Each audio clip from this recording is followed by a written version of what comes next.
Welcome, everyone, to another edition of the Northwest Oklahoma Sports Show. I'm your host, Nick Friesen, current sports writer at the Enid News and Eagle.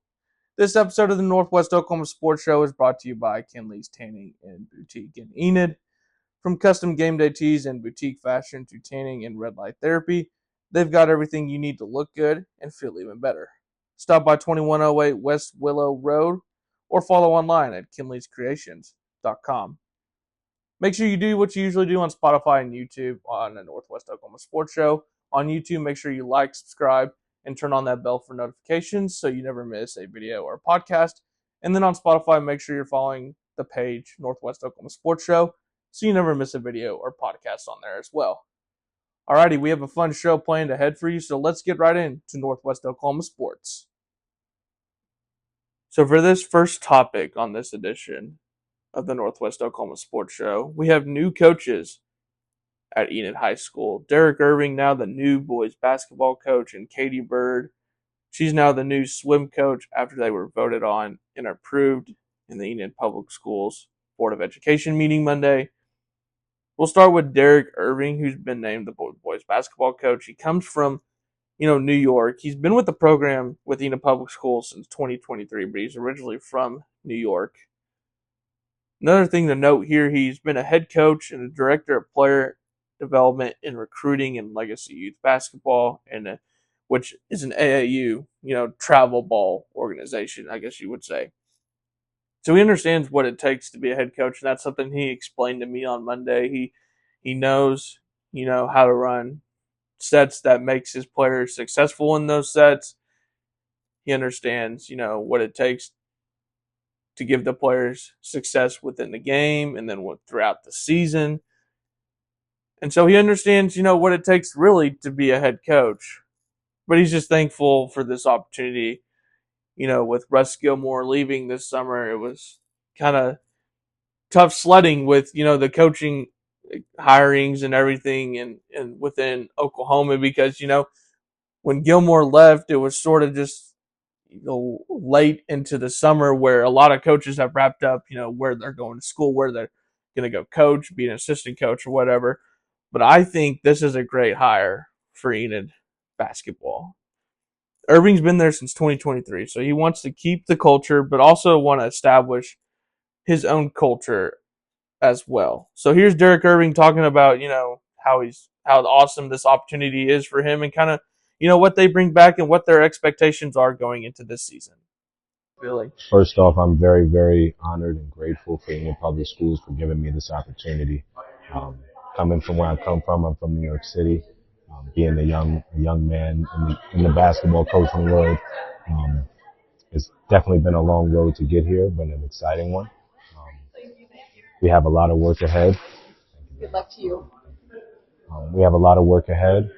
Got a lot of young incoming freshmen from our three middle schools, Emerson, Longfellow, and Waller. Have a few returning players.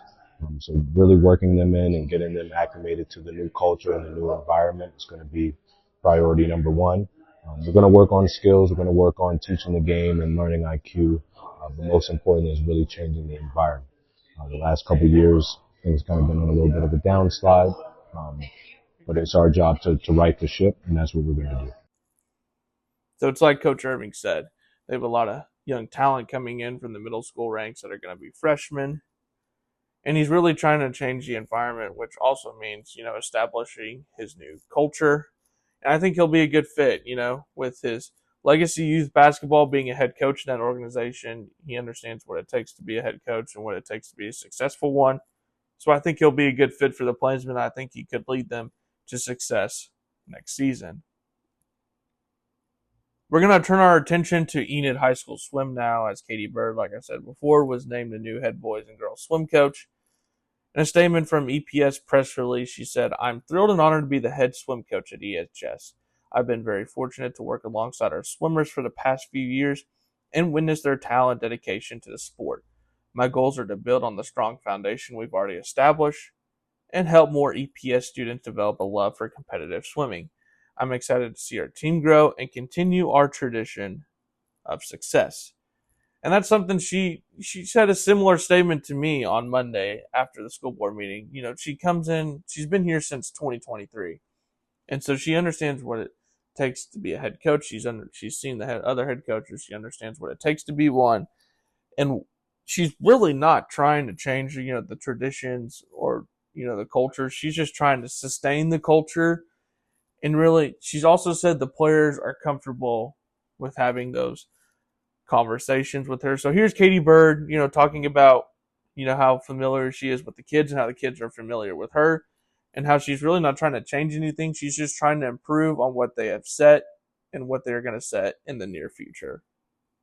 It's great because I'm familiar with the kids, they're familiar with me, and I get to, this is the best part, is I've been part of the traditions, and so I'm not somebody new who's coming in to change things, right? And that makes our year so smooth. We get to keep things, the traditions that they love, we get to keep those, what they want to improve, what goals they set, I get to facilitate that, and so it'd be a great experience. So for this next segment, it's the Garfield County Report. This is a report on some teams in the county in northwest Oklahoma, some teams that stood out, some teams that performed well throughout the week. We're going to start with Enid softball. Now they're in the Ponca City Festival this weekend. They did go 1-1 on Friday, so looking to go 2-0 on Saturday. But we're going to turn our attention to Thursday's district contest against Putnam City North. Enid's offense was on full display in those two games against the Panthers. 14-1 win in the first game. And then the second game, 23 hits in the contest and a 27-0 win over PC North. It was amazing. The offense was on full display in that second contest. Lizzie Doherty shined at the plate. 6 RBIs, a 3-run home run in the fourth inning. 14 players had a hit in the contest for the Pacers. 6 players recorded 2 hits or more. Laura Ermacher had 2 hits. Pasby with 4 hits. Kinley Adams with 3 hits. Lizzie Doherty with 2 hits. Annie Rader with 2 hits. Gracie Combrink with 2 hits. 25 RBIs were tallied in the contest. It was an overall just a fun Thursday night at Enid softball. In the first game, it was just another dominant victory. 19 hits for the Pacers and a 14-1 win. Palmer Pasby and Cassidy Patterson combined for 8 RBIs in the contest.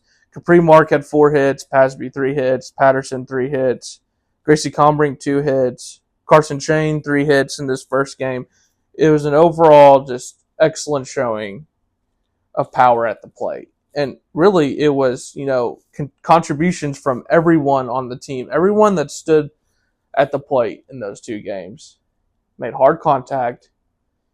And it was either, a single, double, triple. And if they got out, Putnam City North got them out.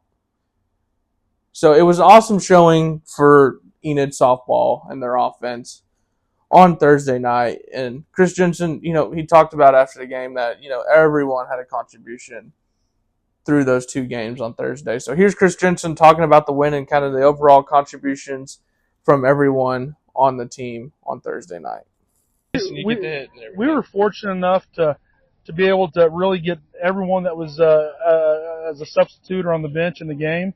I felt really good about that, and there wasn't a big drop-off. I mean, we went out and scored another, I don't know how many runs it was, but maybe another 10 runs or whatever it was by those other girls getting to go in, and that's a great experience for them to get to go in a game like that in district. So it's like Jensen said, everyone made the most of their opportunities on Thursday. And he said it was nice to get those backups or those substitutes in there so that when they're ready for another district moment, if it's called upon, whether someone gets hurt, something happens or anything, they are ready for that moment and they're ready to take and achieve that moment in the district contest. We're going to switch over to football. Scrimmages took place for Enid and Chisholm this week. We're going to stick with Enid. They took on Sapulpa Thursday in a scrimmage. I talked to Brad Cornelson on Friday, and he said it went well. It's what they needed to do. They were tired of hitting each other. They wanted to hit somebody else this week, and it was nice that they got out there and got to play a quality opponent in Sapulpa. One thing he kept preaching to me is, there's a lot of newness, a lot of freshness in the offense and defensive systems, with new offense system with Cornelson, new defensive system with new defensive coordinator Dan Lemke. So it's a lot of new for these players on the Enid Plainsman. He kept preaching to me that whenever they had their 11 guys on offense or defense, they knew what they were doing, that's good. That's number one. Number two, they were executing it. And number three was at a high level with effort and intensity. And that's all you can ask for in scrimmages. Because with scrimmages, it's, you get to play another opponent, and you're also trying to, see what 11, 22 guys can go out there, and perform at a high level throughout the contest. And really, he said everyone, when the opportunities came upon them, they rose to the challenge, and that's all they can ask for. And they didn't show much. They're very conservative, and as they should be, to scrimmage. It's not, middle of October, and you need to show, dial up a play that you didn't dial up in the scrimmage. They kept it simple. Everything ran their base stuff, so that's good. But he said, everyone executed what they were supposed to do for the most part. And so here's Coach Cornelson talking about that and kind of how that's translated from spring ball to fall camp to now into their scrimmage against Sapulpa. Yeah, it shows up. It shows up every play in practice and in a game. You could. Those are the things that stand out that we're looking for. And if you're asking me, how did we do in those areas? Like a lot of games, practices, a lot of times there's some good and some bad. I felt like at times that we had 11 guys doing what they're supposed to do and going hard and fresh. And, I was excited. I thought it looked pretty good at times. But it only takes one guy going the wrong direction. It only takes one guy not coming off the ball hard.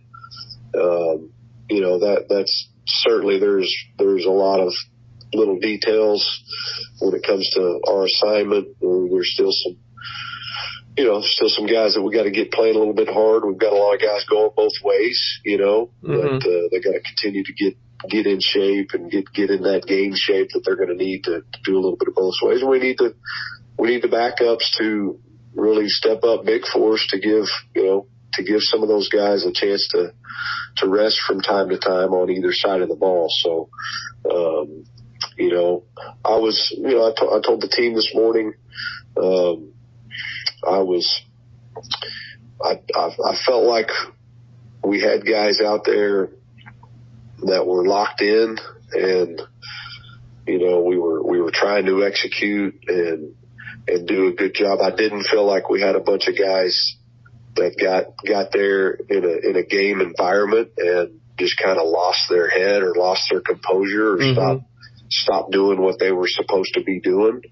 So that was a good sign. You never know, as a new coach, you never know until you kind of get them in that environment where they're playing against somebody else, with a little bit of adrenaline and some emotion going. So I think that was something to build on, and we just got to hammer in and get a little bit more squared away with some of those details of what we're doing and continue to build on that. So it's like Cornelson said, whenever the 11 guys on offense or defense got out there, they, knew what they were doing. They went out and executed it at a high level with effort and intensity. And that's all you can ask for in a scrimmage. Because, with coaches, you're trying to find those 22 guys that are willing to play and execute at a high level. And I think they found that in their scrimmage against Sapulpa. What he wants, coming out of this, he wants more depth. Obviously, especially in the first, couple weeks of the regular season, you want depth. He said they have a lot of guys playing both ways already. And so, those guys are still trying to get into game shape to where they can play both ways. So he said he wants some of the backups, step up and rise to the challenge. And, when their name is called upon in games, they can go out there and execute at a high level and give those, two-way guys a chance to breathe and rest during the contest. Nehemiah Hernandez took most of the varsity reps at quarterback. Brunson Koros took the JV reps. And he said both of them executed the offense at a good level, at a high level. They operated the offense, efficiently and everything. one thing he did preach is, you can't ever go wrong with, just making the easy or right play during the contest. And that's something that, he'll continue to work on with both Cross and Hernandez. And, hopefully they get all those corrections and mistakes figured out before their week 0 opponent against Ponca City. That's at Ponca City, so they're on the road for their season opener. Home opener will be that next week against Lawton. Both games should be 2 fun matchups for the Enid Plainsmen. So now we're going to switch over to Chisholm. Chisholm went out and scrimmaged Woodward on Thursday. And, I talked to Coach Cameron Conder, after the scrimmage on Friday. And he said, you couldn't really complain about what happened. He said they were very productive on both sides of the ball. And, he said the defense was awesome, which is, to be expected. Their defense was amazing last year. Like I said, their record didn't show really what could have happened. They lost, a couple plays here or there in some of those contests, and you could be looking at an 8-2 or 7-3 season for the Chisholm Longhorns last year, and maybe a better draw in the first round of the playoffs. Who knows? But one thing that was consistent last year was that defense, and he said the defense was electric. They didn't give up many yards, which was great. One thing for both Enid and Chisholm, they both came out healthy, so that was good. Conder said they moved the ball up and down the field, ran the ball well, threw the ball well down the field. A lot of kids got some action in the controlled period, and then the live period he saw, kids making plays. So it was really just an overall great night for the Chisholm Longhorns. And so here's Cameron Conder talking about the night and talking about how, the offense and defense really, shined in the scrimmage against Woodward. We looked pretty good, so I can't necessarily complain. Defense was electric. Didn't give them any yards, so that was great. Came out healthy. Offense moved the ball up and down the field, ran the ball well. Tempo was on. Threw the ball well down the field, threw the ball well in the seams, caught the ball well. Young kids got a lot of action in the controlled portion, so got everything that we wanted to see, and we're able to look at some kids that needed to impress us as coaches, and had some really good bright spots. So it's like Coach Conder said. Everyone, when their opportunity was called upon, they rose to the challenge, made the most of their opportunities, he said. He also said that, they had some kids that they were, looking at, see if they, basically if they could do this, if they could play at a high level at Chisholm football. And he said they were good. They, like I said, rose to the challenge, made the most of their opportunities.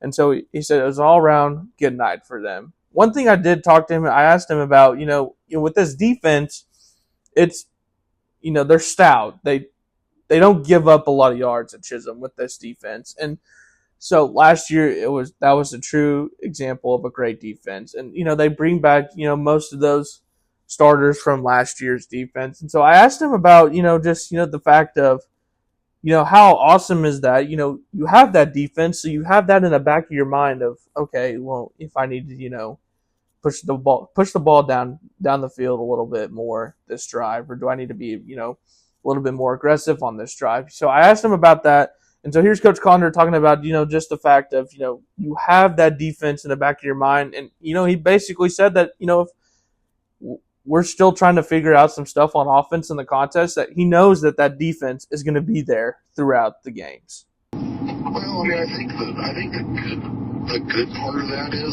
that I do believe that we can win a game with defense beyond a shadow of a doubt. We're confident on defense. Offensively, it gives me the freedom to, maybe, take a few more risks down the field, because I know that we got a good defense behind us, and so you can do some things from a schematic standpoint, from a putting pressure on the other defense. You can do some things because you know, when your defense goes out there and it's going to, you know, they're going to get you the ball back. So it's like you said, I mean, you know, depending on what you need to do on each drive in a contest, he knows how defense is going to be there. And he said it. I mean, he knows that in some situations this year, the defense is going to win them the game. And, you know, that is true. Their defense is going to win them the game. And he also, you know, their offense is going to be electric if everything goes according to plan. You know, he has all those returners coming back with Brandon Todd, Malio, and Jace Heaney, Jagger Lohman, Slade Smith. He talked about Slade Smith last night. He had a 30-yard touchdown run, broke several tackles on the run, and he said it was awesome. You know, he's one of those guys that they were looking to maybe, you know, take a next step, and they were looking at to see if he could do it at this level, and he proved it to them. And so he said, you know, he will get some playing time for the rest of this year. He will get some quality snaps for the rest of this year. And so he knows that they have a great defense, and, you know, that defense will be stout. They will tame offenses in the contest. And he knows that he can take just some more, you know, shots, be more aggressive on offense. And so they open up with Metro Christian week 0. That's going to be a fun matchup because, you know, Metro Christian is, you know, ranked in most polls, whatever poll you look at in Oklahoma and the state of Oklahoma. But, you know, Chisholm, they're there. You know, I keep telling everyone that I talk to, you know, all the time that, you know, they always ask, who's your sleeper team this year? I give Chisholm, and then I also give Wacomas and Medford and Cherokee and stuff. And so, you know, those are my sleeper teams, and, you know, Chisholm is going to be my sleeper team in 11-man football and, you know, Class 2A1. And I think they could, you know, make a deep push in the playoffs. I think they will surprise some people. So overall, you know, it was a good overall Thursday night for scrimmages for the Enid Plainsmen and the Chisholm Longhorns. So for our final topic in the Garfield County Report, we're going to be talking about the Highway 33 Classic that's taking place at Kingfisher High School. Got 4 Northwest Oklahoma teams in it with Kingfisher, Chisholm, Kremlin Hillsdale, and Watonga. Obviously, Kremlin Hillsdale and Chisholm are the Garfield County teams. Kingfisher has moved on to the finals, and they're taking on Newcastle at 2:30 p.m. Saturday. Kingfisher's looking for their 9th straight win. Obviously, 5 of those wins came in that remarkable comeback at the Pauls Valley tournament. And, you know, that's something that Morgan Dunn talked to me on Wednesday was if they can do that at the Pauls Valley tournament where they win 5 straight, there's no reason why they can't do that at the Highway 33 Classic. And so far they've done that, and they're looking for their 9th straight win against a tough Newcastle team, so it should be a fun matchup in the championship of the Classic. Kremlin Hillsdale is taking on Edmond North in the 3rd place game. The Lady Bronx offense has been, you know, the main vocal point of the season so far. Katie Jo Hayes with a .552 batting average. Addie Skovanek with a .458 batting average. Shaylee Nickinson with a .385 batting average. Abby LaCrone, .333. So the offense is there. And, you know, I expect them to, you know, for it to still be there in the 3rd place game against Edmond North on Saturday. Chisholm's taking on Piedmont JV in the 5th place game. Chisholm has had a tough stretch of games to start the season. Their record is 1-8, but that really doesn't tell the whole story because of this tough competition. They faced Alba. They have battled Bethany. They played Plainview, Weatherford, Edmond Santa Fe, Heritage Hall, and then Kingfisher and Edmond North in the Highway 33 Classic. So they've played some tough teams to start the season. Offensively, it's really been Emma Dillon. She has a .500 batting average. Kennedy Martin, .450 batting average. Addie Duncan, .400 batting average. So, you know, their offense is there. The top 4 of their lineup has been steady Eddie for, you know, the focal point of the regular season. So I think if they can just, you know, get the rest of the offense going, get the pitching going and everything, I think they should be fine. And I think that, you know, with the Piedmont JV, that could be a good contest where they can get everything going and hopefully come away with the 5th place win in the Highway 33 Classic. So now we're going to get back into our fall camp football reports, high school football. Week 0 is fast approaching, ladies and gentlemen. Week 0 of the regular season Timberlake and Cherokee play week 0 on Thursday. Covington Douglas and Winoka play on Thursday of week 0.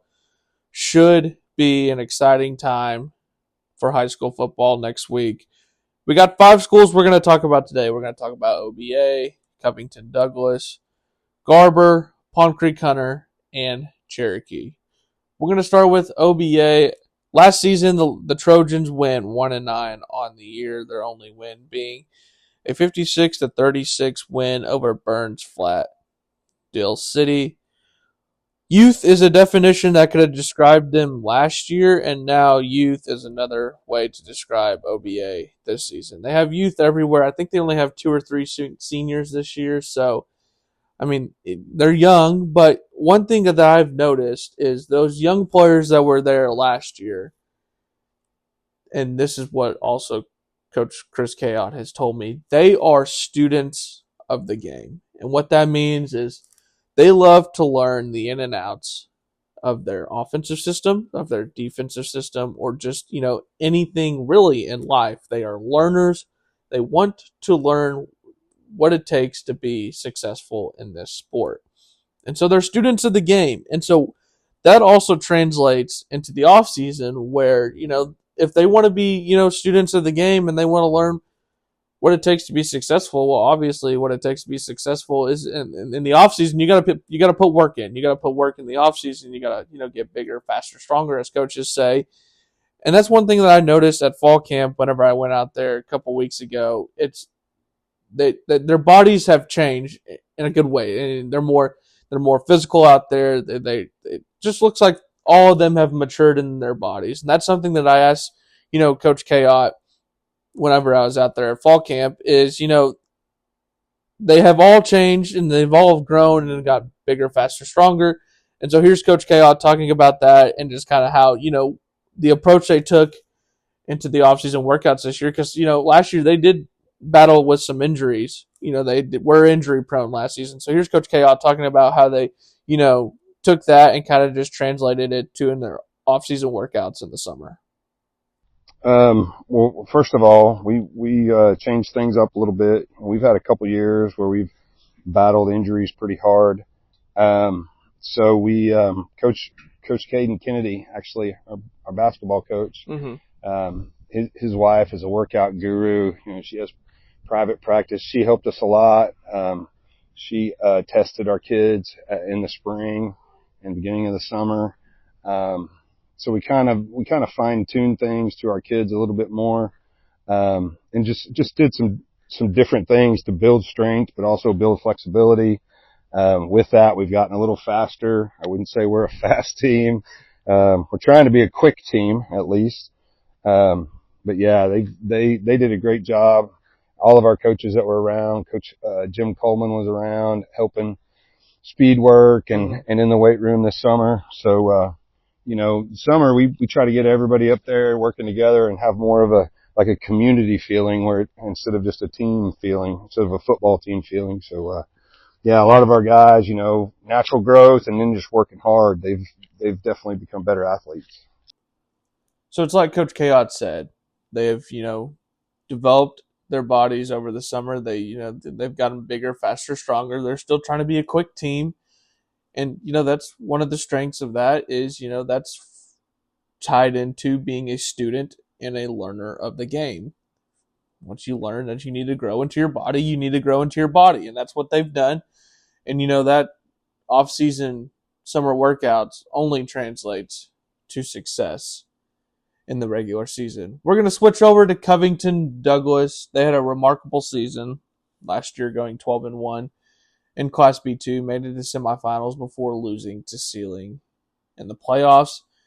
No more Fort Smith. He is gone from quarterback for Covington Douglas and steps in Justice Halcomb at quarterback. And, Brian Smith, the head coach there, says he feels like, Justice has separated himself with, just his maturity and the knowledge of the offense. And, Halcomb understands when he needs to make the certain plays and what it takes to be successful at the position. And so, Covington Douglas was at that scrimmage on Friday at Pond Creek Hunter High School. There was Pond Creek Hunter, there was Covington Douglas, there was Pioneer, and then Coyle and Yale were there as well. They got some other returners as well for this season. So it's not like, they're not, fully rebuilding. They just got some, some new pieces and some fresh faces at new spots. So here's, Brian Smith talking about, how he thought his team did in the scrimmage at Pond Creek Hunter, and how he thought, just overall how both the offense and the defense operated in their scrimmage against Pond Creek Hunter.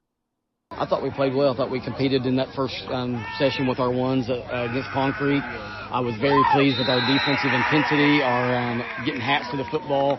I thought we tackled well in space. I thought we did a lot of really good things. Offensively, we got to be able to convert something, when we got into the inside the red zone. But overall, I was pleased at how we moved the football.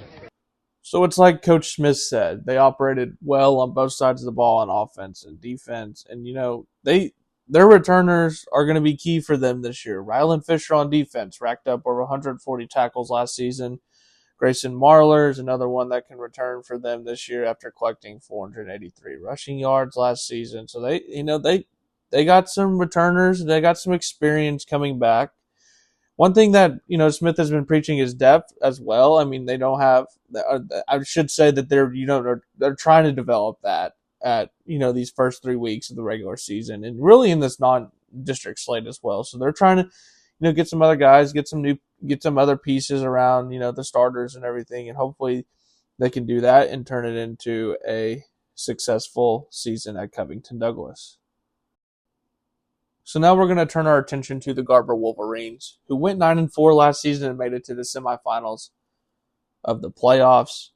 One thing about them and Covington Douglas, they're kind of in the same boat, really, where, yes, they do have the juniors and seniors this season, but, those guys got very little playing time because they were so senior-heavy the past few seasons. So it's not really a rebuilding year for these two teams. It's more of they got some new faces and some new spots, but they understand what, their coaches are preaching and what systems they're trying to run on offense and defense. Garber quarterback Brett Howery is gone. He has graduated and steps in Aiden Johnson at the position. He said he's one of the best quarterbacks he's ever coached. He can read his progressions well. He understands what it takes to be successful in the position. One thing that's different about him and Howery is, Aiden Johnson likes to be a little bit more physical. He likes to run the ball a little bit more. And so that's one thing, that Garber can take advantage of this season is, Johnson's capability of, running the football and, just the overall aspect of, being physical out there on the football field.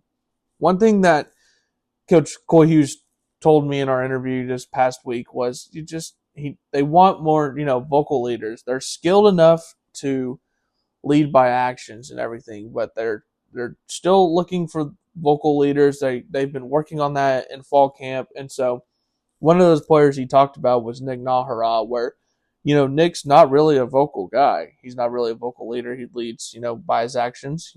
That's, for example, with 50 tackles and 44 interceptions last season. That's, leading by actions and everything. But one thing that Hughes talked about was Nick Nahara is working on being a vocal leader in the secondary. And so here's, Coach Hughes talking about Nick Nahara and how he's been working on, being a more vocal leader on defense and really on the football team this season. Oh yeah, he's definitely the leader of our defense. Mm-hmm. He's got to learn to be a little more vocal in the secondary and make those calls and make those reads. Which Nick's just not a vocal guy. That's just not him. But he's doing a better job. He's worked extremely hard. His numbers went up more than anybody on our team over the summer. He's worked really, really hard in the weight room, and he's really, really developing on the offensive side of the ball. His routes have been better. Mm-hmm. His hands are phenomenal. He's blocking better. All those things we really need him to do. So he's really stepped up and really taken a leadership role of our defense. So it's like Coach Hughes said, Nick Nahara is working on becoming a more vocal leader. Several players have stepped up and, improved their vocal leadership as well. So, once they have that, that's just going to elevate Garber to new heights this season. We're going to switch over to Pond Creek Hunter. The Panthers went 7-4. Last season, where they had a 5-game winning streak to start the year. They were part of that scrimmage with Yale, Coyle, Pioneer, and Covington Douglas, so I got a chance to talk to Tanner Bowman after the game. He said they're going to be young, they're going to be sophomore heavy, but one thing is for sure, they are going to work hard, and they know when it's time to buckle down whenever they need to. one thing he kept preaching to them after the scrimmage was just focus on the small details, not just within the game, but within life as well. Keep your grades up. If you see the locker room trashed, clean it up. If you see trash outside, pick it up and throw it in a trash can. Just focus on the small details within the game and just within life in general. So, yeah, they're going to be young, but if they just focus, keep on building each week, especially in the non-district slate, if they just keep building on each week and, focus on the small details, they're going to be a pretty successful team this year. So here's Coach Bowman talking about, their expectations this season and kind of what he expects the Panthers to do this season. It's been pretty good. We've got a lot of young guys playing. We're pretty sophomore heavy. We start a couple freshmen on both sides of the ball, 3 or 4 sophomores on both sides of the ball, and we have a couple seniors that they're playing new spots, haven't played for us. So it's almost like we've got like 7 freshmen on both sides of the ball sometimes. But it's been good. I think the guys work hard. There's times where I think that we could be a little bit more focused out here, and I think that's just kind of overcoming some of that immaturity. And so I kind of talked about that right there at the end. Those guys have to know when it's time to buckle down. It's time to buckle down. And so I really think this is a team that, come district play, I think they could be, 5 times better than they are right now. But every rep they've got to take serious, and every rep, we've got to do it like it's our last rep. So it's like Coach Bowman said, if they just keep stacking wins and keep building on each game and week and the non-district slate, they're going to be a totally different team when it comes to district games. And so I expect big things from the Panthers this year. For our final fall camp report, we're going to go to Cherokee, the Cherokee Chiefs, one of my sleeper teams this year in Northwest Oklahoma. Got a lot of returners coming back, especially quarterback Dawson Schombacher. He's going to be a sophomore this year, and he's a pretty good-sized kid for a quarterback. And so he understands, what it takes after his freshman year to be successful in a position. And one thing Coach Bryce Schombacher talked about is, he's taken on a more of a leadership role.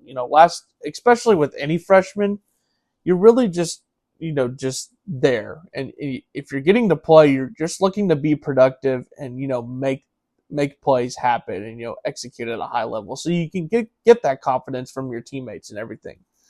But he said Dawson has taken over a leadership role within the team. And so he said it's been awesome to see just kind of him develop as a freshman into a sophomore now. And so he expects big things from Dawson Schombacher.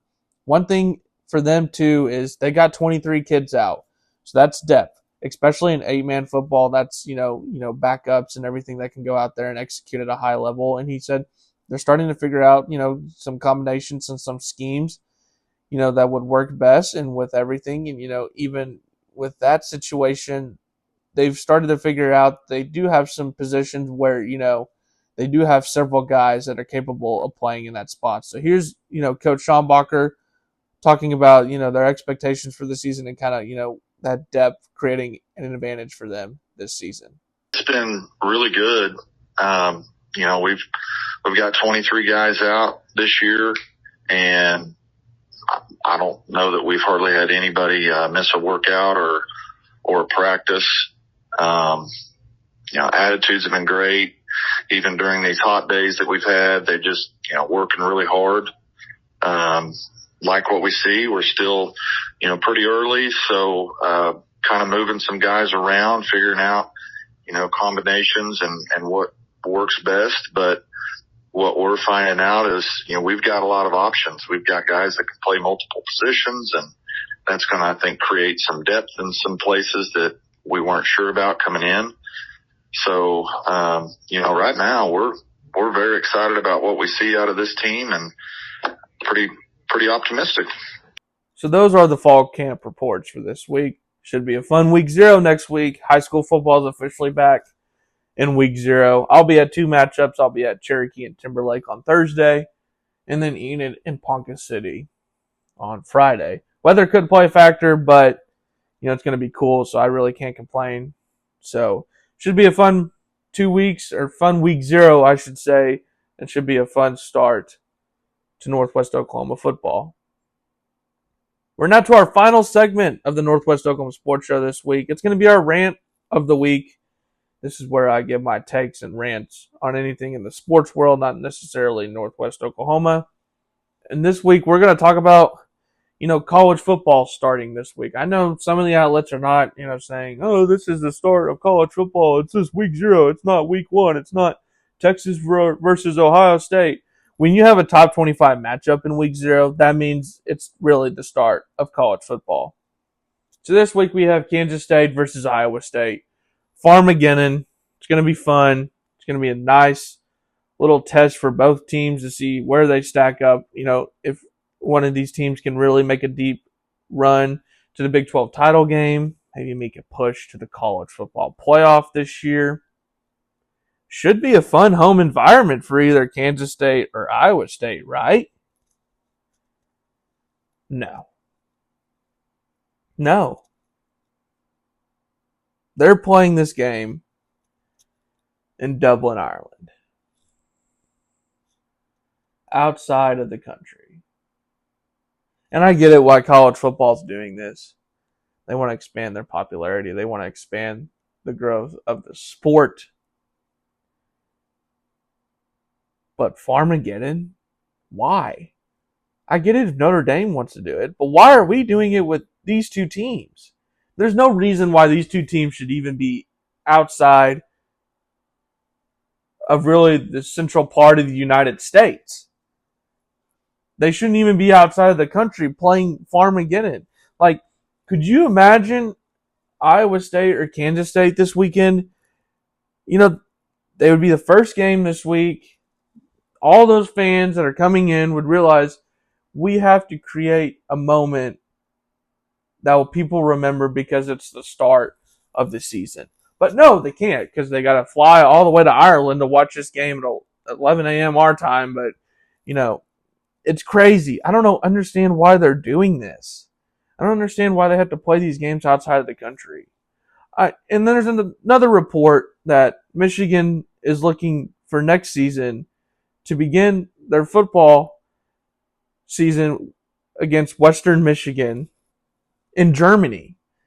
These two teams have no reason playing outside of the state of Michigan. No reason whatsoever.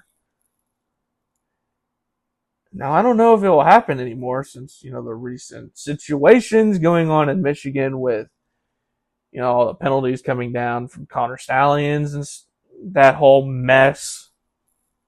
But why are we doing this? The NFL, I think, is a great example of that type of organization going out and trying to expand beyond the United States because it's the NFL. They've been around forever. They have a lot of money. People recognize the NFL now. This is just crazy that college football is trying to, I guess copy the NFL. But they shouldn't. I mean, college football should just be a United States thing only. Because outside of this, and really outside of Notre Dame, because I think if Notre Dame went to Ireland, be fine. But college football is this country's sport. It's what makes, the start of a new sports season so special. Because you go into this and, college football has just totally changed now with NIL and everything. So a lot of people are talking about it every year. But they don't need to go outside of the country. There's no reason to, because this sport is a United States sport. And I'm sorry to say that, but, whatever. But I just feel some of these Iowa State and Kansas State fans can't even go because they got to pay for a fortune for a plane ticket. Oh no, by the way, you get down there, you got to pay for a hotel. By the way, you got to pay for, car, blah, blah, blah. I bet you if they just played in Iowa State or Kansas State, it wouldn't be that bad of a deal. And it'd just be awesome. And it'd be an awesome home environment, especially at Iowa State. I mean, they've played host to some of the biggest games in the past 10 years, really. But it's just sad. I mean, Farmageddon's and Dublin, Ireland, and then that Michigan who has no business playing in Germany. Western Michigan definitely has no business playing in Germany. But I guess if they want to try to expand the popularity of college football, go right ahead. But I just do not think it's going to happen, especially when you have Iowa State and Kansas State, and then Michigan and Western Michigan trying to be the, starters of that global movement. So that's my rant of the week this week. So that will do it for this second episode of the Northwest Oklahoma Sports Show. Make sure you do what you usually do on Spotify and YouTube. On Spotify, make sure you're following the Northwest Oklahoma Sports Show page so you can get all access coverage of Northwest Oklahoma sports. On YouTube, make sure you like, subscribe, and ring that bell for notifications so you never miss a video or podcast when it comes up on the Northwest Oklahoma Sports Show YouTube page. But that will do it for this edition of the Northwest Oklahoma Sports Show. Do what you always do, Oklahoma sports fans. Make sure you go out and support Northwest Oklahoma sports.